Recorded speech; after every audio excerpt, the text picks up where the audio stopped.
how to fix Vanguard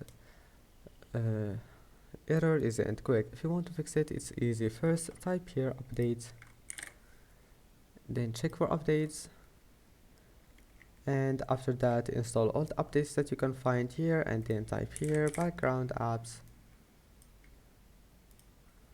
Now turn off the first option if you want to turn off all those options here, all those applications, and go back.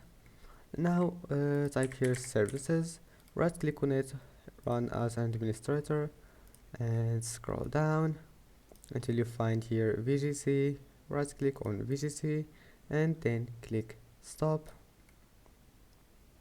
and after that just restart your PC, and after restarting your PC come back here to services and click start. You can click start just by clicking right click and you will find it, or you can click it from here, start service. And that's it. Don't forget to like and see you in the next video.